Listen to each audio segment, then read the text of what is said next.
Machiavelli in this Illuminati, all through your body. The blows like a 12-gauge shot. Feel me? And God said He should send His one begotten Son to lead the wild into the ways. Follow me. Yo les postos, c'est Sacha, bienvenue dans cette nouvelle vidéo Mercato. L'Atlético commence à s'agacer dans le dossier Edinson Cavani. Les dirigeants de l'Atlético ne souhaitent plus revoir leur offre à la hausse pour l'attaquant du PSG. Dans le même temps, l'attitude du principal concerné commence à les fatiguer. Voilà plusieurs semaines déjà que dirigeants colchoneros et parisiens négocient le transfert d'Edinson Cavani. Si le club de la capitale espagnole peut au moins compter sur l'accord du joueur qui veut rejoindre le Cholo Simeone d'ici vendredi soir, comme on vous l'avait déjà dit il y a quelques jours, les discussions entre le PSG et l'Atlético sont toujours aussi compliquées. Mardi soir, le champion de France en titre avait ainsi refusé une nouvelle offre de l'Atlético Madrid, qui était ainsi prête à mettre 15 millions d'euros sur la table. Ce matin, on apprenait aussi que les colchoneros étaient prêts à faire appel à un fonds d'investissement anglais pour financer cette opération, qui pourrait s'élever à 80 millions d'euros en comptant le prix du transfert, le salaire du joueur et les impôts. De son côté, Diego Simeone continue de faire pression sur ses dirigeants pour qu'ils lui offrent le meilleur buteur de l'histoire du PSG d'ici la fin de ce mercato hivernal. L'offre de la MLS aussi inquiète l'Atlético et désormais le Parisien dévoile de précieuses informations. L'Atlético de Madrid n'a pas l'intention de dépasser les 15 millions d'euros. Les dirigeants de l'écurie espagnole ne veulent pas faire de folie pour un joueur qui sera libre de tout contrat dans quelques mois et ne vont donc pas formuler de nouvelles propositions supérieures. Reste à voir s'il s'agit là d'un jeu de négociation ou d'une posture ferme de la part d'Enrique Cerezo et ses hommes de main. Et du côté de l'Atlético Madrid, on commence à se fatiguer du comportement du Matador. La chaîne de télévision Cuatro affirme que la direction Rosiblanca estime que l'attaquant fait passer l'argent avant le côté sportif, avec cet intérêt de l'Inter Miami en MLS, qui aurait encore fait grimper les exigences du numéro 9 parisien. AS confiait effectivement ce matin que la franchise floridienne était prête à offrir un énorme pont d'or aux joueurs, qui seraient donc tentés, autant dire que le dénouement de ce feuilleton n'est pas prêt de tomber. Et s'il part, son remplaçant ne sera pas Christophe Piatek qui se rapproche du Hertha Berlin. Selon les médias italiens et allemands, l'attaquant polonais Christophe Piatek va quitter l'AC Milan pour rejoindre le Hertha Berlin. Acheté 38 millions d'euros en janvier dernier au Genoa, Christophe Piatek va déjà quitter l'AC Milan. Selon divers médias italiens dont la Gazzetta dello Sport ou allemand Bild, l'attaquant international polonais de 24 ans s'apprête à s'engager avec le Hertha Berlin. Les deux clubs ont trouvé un accord de 27 millions d'euros plus des bonus. Piatek, qui avait signé 22 buts en Serie A la saison dernière, a peu à peu perdu sa place à Milan, relégué derrière le duo Zlatan Ibrahimovic et Leao. Donc voilà, Piatek ne sera pas le remplaçant de Cavani si Cavani rejoint Atlético Madrid. Une piste en moins pour Leonardo. Et voilà, Piatek va sûrement signer au Hertha Berlin dans les prochaines heures pour une somme avoisinant les 27 millions d'euros.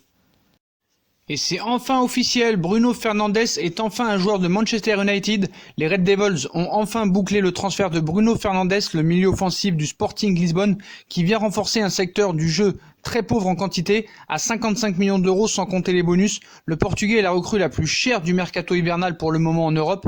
C'est une recrue que les supporters de Manchester United attendaient depuis longs mois. En août dernier, les fans des Red Devils n'avaient pas caché leur colère à l'issue d'un mercato que l'on pourra juger insuffisant et réalisé par le très controversé El Woodward, dont le domicile a été surpris d'assaut cette semaine par des supporters en colère.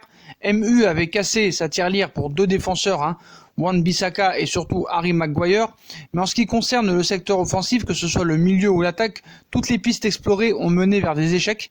Résultat, avec le départ de Romelu Lukaku à l'Inter et les blessures répétées de Paul Pogba, Gunnar Solskjaer a dû composer depuis le début de saison avec un effectif limité, s'appuyant uniquement sur Marcus Rashford et Anthony Martial comme joueurs d'expérience sur le front de l'attaque. Paulo Dybala n'a pas bougé de la Juve, Christian Eriksen a bien quitté Tottenham mais pour l'Inter. Et il aura donc fallu attendre le 29 janvier pour que se concrétise la piste Bruno Fernandes. Après des grosses négociations, les deux formations ont trouvé un accord ce mercredi, dont les détails ont été dévoilés par le club portugais. Un transfert de base de 55 millions d'euros et 25 millions d'euros d'éventuels bonus liés au nombre de matchs que jouera Bruno Fernandes, aux performances des Red Devils, qualification pour la C1, et aux trophées et distinctions que Bruno Fernandes pourrait être amené à remporter. Il ne reste plus que la visite médicale à passer et le transfert le plus cher de ce mercato hivernal sera officialisé.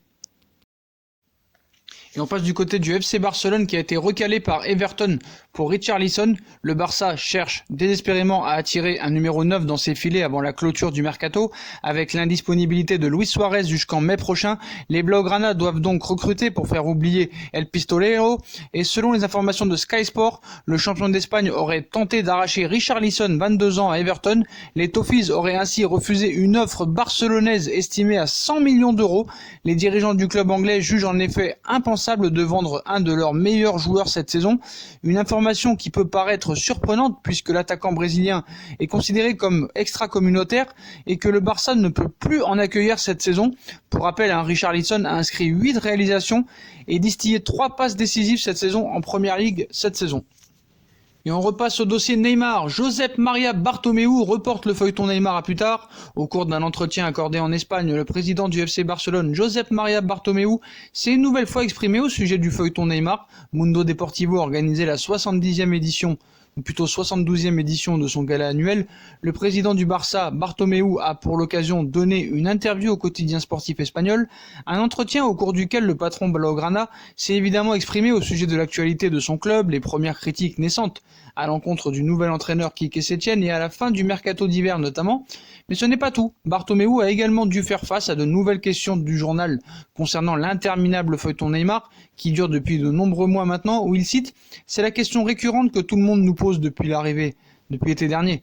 Mais je l'ai déjà dit, tant que nous n'aurons pas eu de réunion pour planifier la saison prochaine, on ne parlera pas de ce sujet », a-t-il botté en touche avant de poursuivre. « Encore tôt, mais pour la saison qui vient, nous n'avons pas encore parlé. Je ne peux rien révéler. Nous sommes toujours ouverts à tout », a-t-il indiqué, laissant donc la porte entrouverte à une éventuelle négociation pour la star du PSG. Relancé au sujet de l'international Auriverde, parti avec perte et fracas à l'été 2017, l'homme fort de l'écurie catalane n'en a pas dit beaucoup plus. « Je préfère ne pas parler de joueurs des autres équipes. L'un est en Italie, Lautaro Martinez, attaquant de l'Inter de Milan, l'autre en France, Neymar. Ce sont 2 grandes stars du football, jeunes avec de belles trajectoires. Mais pour nous, il est encore prématuré de parler de la saison prochaine », a-t-il conclu. Répondre sans vraiment donner de réponse, mais en laissant toutes les portes ouvertes, le dossier Neymar est décidément loin d'être terminé, attention. Y aura-t-il une réelle offensive de la part du Paris Saint-Germain pour Hakim Ziyech la saison prochaine? Sur la shortlist du PSG en vue du prochain mercato estival, Hakim Ziyech serait aussi l'une des priorités de Chelsea, grand artisan de l'épopée de l'Ajax d'Amsterdam aux côtés de Frenkie de Jong et Mathis de Ligt. Hakim Ziyech est resté aux Pays-Bas contrairement à ses 2 anciens coéquipiers partis respectivement à la Juve et au Barça l'été dernier, mais l'international marocain devrait prochainement plier bagage comme l'a récemment évoqué Marc Overmars, directeur sportif, et en croire les informations de Soccerling, Leonardo souhaiterait en profiter pour mettre la main sur Hakim Ziyech. Le directeur sportif du PSG aurait récemment approché l'agent de l'ailier en vue du prochain mercato estival, mais il ne serait pas le seul sur le coup. Chelsea aussi vise Hakim Ziyech. Selon les informations d'ESPN, Chelsea serait déterminé pour Hakim Ziyech. L'attaquant de l'Ajax serait l'une des priorités de Frank Lampard pour la saison prochaine en compagnie de Ben Chilwell, défenseur de Leicester. Une offensive lors du prochain mercato estival serait ainsi en préparation du côté de Stamford Bridge. Par ailleurs, United lorgnerait également le Marocain mais serait déjà distancé par les Blues. Reste à voir notamment si le PSG décidera de s'activer sérieusement dans ce dossier. Steven Bergwijn arrive à Tottenham, officiel. Tottenham s'active en cette toute fin de mercato après avoir recruté Gedson Fernandes et en attendant peut-être Olivier Giroud, les Spurs se sont offerts Steven Bergwijn, l'ailier du PSV Eindhoven. Tottenham a beaucoup changé ces dernières semaines. En effet, les Spurs ont limogé Maurizio Pochettino en pleine trêve internationale de novembre pour récupérer José Mourinho, libre depuis 1 an suite à son départ de United. Mais ce n'est pas tout. Les Londoniens ont perdu sur blessure leur attaquant star Harry Kane, qui devrait être absent jusqu'à avril, et on se demande vraiment s'il retrouvera la totalité de ses moyens avant la fin de la saison. Donc forcément, pour rester en course pour les places qualificatives à la Champions League, les Spurs sont actuellement 6e à 6 points de Chelsea, 4e et dernier qualifié. Les patrons des Spurs ont décidé de recruter leur première recrue a été Gedson Fernandes, en prêt en provenance de Benfica, et les Spurs ont fait une proposition de contrat à Olivier Giroud, qui attend patiemment de connaître son futur club, son avenir étant bouché à Chelsea. Jeune mais expérimenté, mais cela ne s'arrête pas là. En effet, les Spurs viennent de recruter ce jour-ci Steven Bergwijn, l'ailier du PSV Eindhoven, âgé de 22 ans. Nous sommes ravis d'annoncer la signature de Steven Bergwijn en provenance du PSV Eindhoven. Steven a signé un contrat avec le club jusqu'en juin 2025 et portera le numéro 23. peut-on lire sur le communiqué fourni par l'équipe anglaise à propos de sa nouvelle recrue. Cette saison, le natif d'Amsterdam a marqué 5 réalisations en 16 rencontres d'Eredivisie. Malgré son jeune âge, il est plutôt rompu aux grandes joutes puisqu'il compte déjà 9 sélections avec les Pays-Bas, de Memphis Depay et 16 rencontres en Ligue des Champions. Le montant de l'opération n'a pas encore filtré, mais selon les indiscrétions des médias, le transfert s'élèverait à 30 millions d'euros plus 2 de bonus si certains objectifs sont atteints. Voilà les postos, voilà pour toutes les infos mercato de la soirée. Comme d'habitude, dites-moi en commentaire ce que vous en pensez de toutes ces infos mercato. Puis comme d'habitude, si on a kiffé la vidéo, on like, on partage, on s'abonne, on active la petite cloche pour les notifications. Surtout on s'abonne, c'est très important. On nous suit sur nos différents réseaux sociaux, Instagram, Facebook, Snapchat, Twitter, ainsi que sur Utip si vous voulez aider à faire évoluer la chaîne en regardant des pubs gratuitement ou en faisant un petit don. Voilà les postos, je souhaite à tous une très bonne vidéo et à très vite pour une nouvelle vidéo mercato les postos. Tchuss!